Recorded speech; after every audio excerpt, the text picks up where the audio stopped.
Hi hello good morning welcome to fun with code YouTube channel. ఈరోజు మనం discuss చేసే topic ఏంటంటే what is computer. A computer is a electronic device that process the data and perform tasks according to the set of instructions knows as the program. A computer is a electronic device. Computer అనేది ఒక electronic device that process the data, మనం ఇచ్చిన డేటాని అది process చేస్తుంది.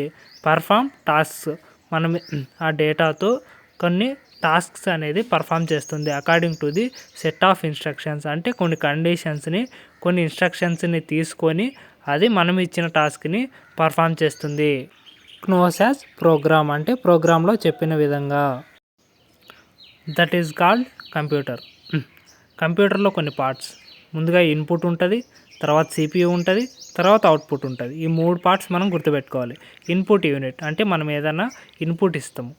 CPU ఏం చేస్తుంది, దాన్ని ప్రాసెస్ చేస్తుంది. అవుట్పుట్ ఏమిస్తుంది, ప్రాసెస్ అయిన డేటాని మనకు అవుట్పుట్ విధంలో చూపిస్తుంది. CPU central processing unit, it is the brain of the computer. ఎందుకంటే మనకు అన్ని లాజికల్ ఆపరేషన్స్ కానీ, మనకి ఏదైనా డేటాని ఎగ్జిక్యూట్ చేయడం కానీ మొత్తం ఇక్కడే జరుగుతుంది. దీంట్లో మళ్ళీ పార్ట్స్ ఏఎల్యు అంటే arithmetic logical unit. Arithmetic calculations కానీ, maths calculations, arithmetic calculations and logical operations అన్నీ మొత్తం ఇక్కడే జరుగుతాయి.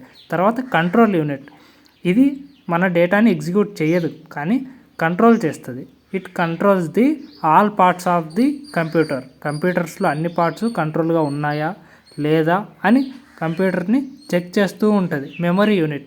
మెమరీ యూనిట్లో ఏం జరుగుతుందంటే మెమరీ మళ్ళీ దీంట్లో 2 టైప్స్ ఉంటాయి, RAM and Rome. RAM stands for random access memory, Rome stands for read only memory. What is the difference between RAM and Rome అని మనం చూసుకుంటే కనుక, ర్యామ్ అనేది హయ్యర్ కెపాసిటీ కలిగి ఉంటుంది, హయ్యర్ స్పీడ్ కలిగి ఉంటుంది, డేటా వోల్టైల్ అనేది కలిగి ఉంటుంది. కానీ రోమ్ అనేది lower capacity, lower speed, data non volatile అనేది కలిగి ఉంటుంది. That is the difference between RAM and Rome.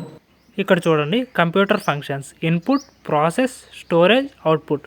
మనం ఇచ్చిన ఇన్పుట్ని ప్రాసెస్ చేసుకొని దాన్ని స్టోర్ చేసి తర్వాత మనకు అవుట్పుట్ వస్తుంది. Input devices of computer. మనము కంప్యూటర్కి ఇన్పుట్ ఇవ్వాలంటే మనకు కొన్ని డివైసెస్ కావాలి. వాటి అంటే కీబోర్డ్, మౌస్, స్కానర్, మైక్రోఫోన్. వీటితో మనం కంప్యూటర్కి అనేది ఇన్పుట్ ఇస్తాం. Output device of computer. కంప్యూటర్కి ఇన్పుట్ ఇవ్వాలన్నా, అవుట్పుట్ తీసుకోవాలన్నా మనకు కంపల్సరీ కొన్ని డివైసెస్ అనేది కావాలి.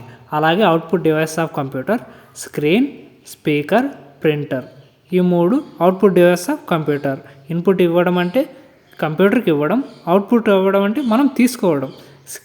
స్క్రీన్ నుంచి మనకు అవుట్పుట్ చూపిస్తుంది, స్పీకర్ నుంచి మనం సాంగ్స్ వింటాం, ప్రింటర్ నుంచి మనం ఏదైనా ప్రింట్ తీసుకోవచ్చు. వీటినే మనం input, output device of computer అని చెప్తాం.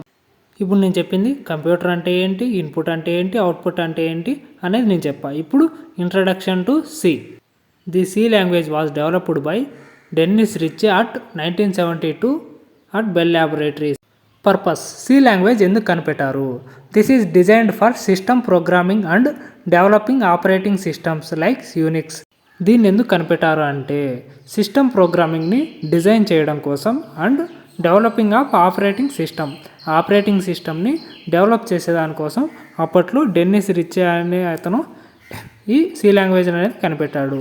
Type, this is high level general purpose procedural language. C language అనేది ఒక హై లెవెల్ లాంగ్వేజ్ అని ఇక్కడ చెప్పడం జరుగుతుంది. సి లాంగ్వేజ్ అంటే బాగానే ఉంది. ఫస్ట్ మనం తెలుసుకోవాలి ఏంటంటే వాట్ ఈజ్ లాంగ్వేజ్. లాంగ్వేజ్ అంటే ఏంటి? భాష అంటే ఏంటి? మనం మనుషులు మాట్లాడుకునేదానికి మనకంటూ ఒక భాష ఉంది.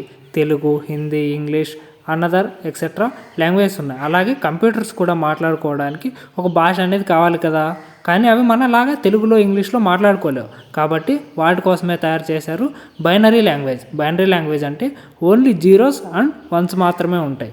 That is called binary language.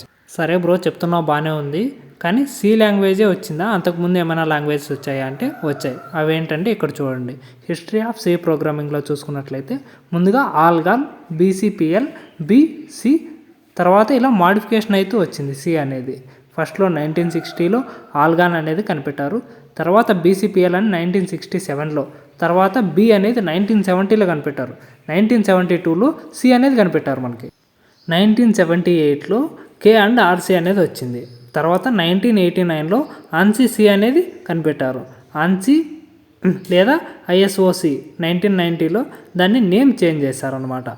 కానీ మనకు కావాల్సింది ఏంటంటే 1972లో సి అనేది కనిపెట్టారు.